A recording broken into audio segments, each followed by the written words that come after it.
кәсіби той ұйымдастырушысымын.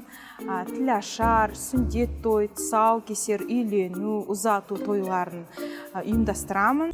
Қандай көйлектеріңіз бар, маған көрсетсеңіз.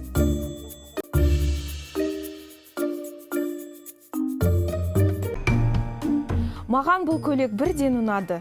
Өйткені сондай жеңіл, матасы сапалы.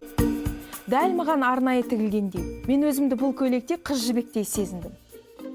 Сырға мен тақияның үлкен қызыл тастары жалт-жұлт етіп алыстан көзге түседі.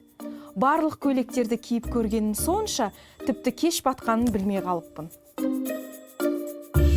Бәрі ерекше, барынша тастары көп көздің жауын алатындай көйлек кигім келген еді. Енді менің бұл келбетім ешкімді бей-жай қалдырмайтыны анық. Шыны керек, өмірімде бірінші рет өзімнің қолаң шаштарыма осындай әдемі шашбауды тағып көрдім. Бұл жерге кейін қайта келетінімді түсіндім. Енді Сәукелеге тапсырыс беремін. Сіздермен болған Молдашева Ажар Тілеуқұлқызы.